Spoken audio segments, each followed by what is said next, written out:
My name's Torres, and I teach the broadcasting classes here at Fishers High School.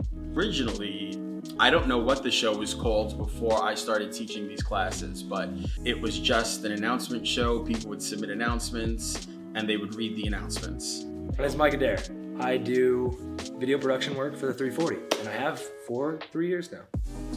So the first version of this show was called FHS Weekly, and it went from the daily announcement show to a weekly show, which sort of was modeled after like the Today Show. So we would have an anchor that would open the show with the general announcements, and then we would break off into segments from there. I think directly from FHS 10, we went to the 340, which is a funny enough story. We were sitting in class with Torres, and he's been quiet while we're thinking of a name for this announcements that he's making. And then he looks up and he goes, 340, that's the name.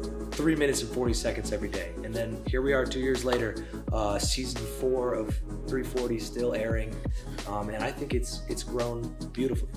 The reason that in season 4, we decided to go with longer format is because the talent started to get egos. This happens, right? So as people are developing quicker, are understanding, they want longer segments. And I'll be honest with you, not everyone needs a longer segment, but you have to learn. And if you think you could put together a 3-minute segment that people are going to enjoy, then I'm going to let you try that. So it was really sort of a challenge to the class. Okay, how do we take this to the next level? We've never done that before. It's a good time to do it because it's the spring, so our overall announcements are shorter in terms of what's coming in. So we're like, okay, let's see if we can do that. And one of the things that I did was I had the long segment done with the intro kids.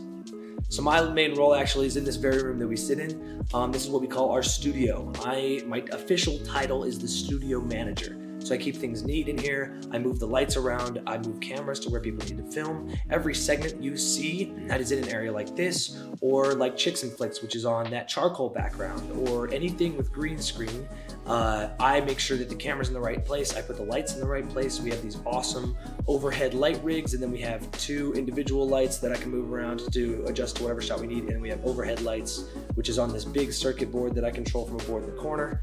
Also, I have my own speaker system. If you have interest in making content that makes people happy, take Intro to Mass Media. You learn so much of the basics. You learn how to edit in a format that makes people enjoy it.